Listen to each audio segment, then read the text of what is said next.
Tunathamini sana mchango wa viongozi wa kata katika Chama cha Mapinduzi.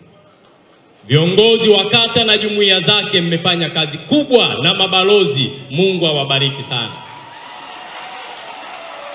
Na ninaleta salamu hizi za shukurani, na katibu mkuu wa chama chetu aliniambia niwaambie anawashukuru sana kwa kazi kubwa mlioifanya wakati wa uchaguzi, baada ya uchaguzi na kabla ya uchaguzi. Jipigieni makofi mengi makomrade.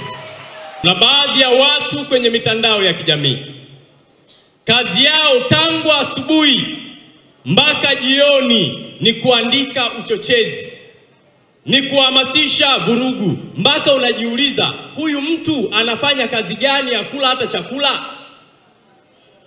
Asubuhi mpaka jioni yupo kwenye mtandao, yupo Twitter, yupo Instagram, yupo Facebook. Huyu mwenzetu kipato anatoa wapi cha kumlisha yeye na familia yake? Mbona muda wote yupo mtandaoni? Maana yake kuna watu wanaomlisha, kuna watu wanaompa kipato. Kazi yake aliyoajiriwa ni ya kuchafua nchi. Na wapo baadhi ya Watanzania wenzetu, aidha kwa kujua au kutokujua, wanawashabikia. Niwaambieni, taifa likiharibika hakuna aliye salama.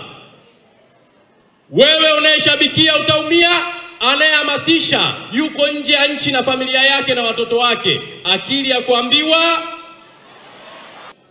mwenye masikio afanye nini?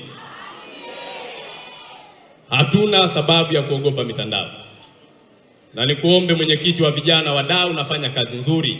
Kaa na watu wako, kaa na vijana wako, twende kwenye hiyo mitandao. Twende tukawape elimu huko.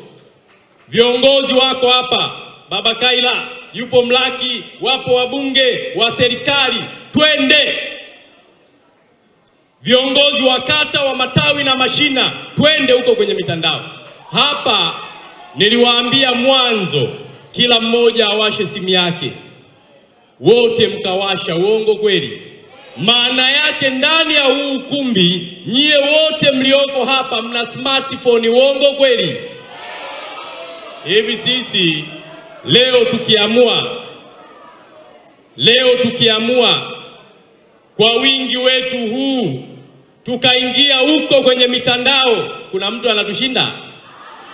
Maana yake wana CCM tumekubali kurelaksi na tumeacha kutimiza wajibu.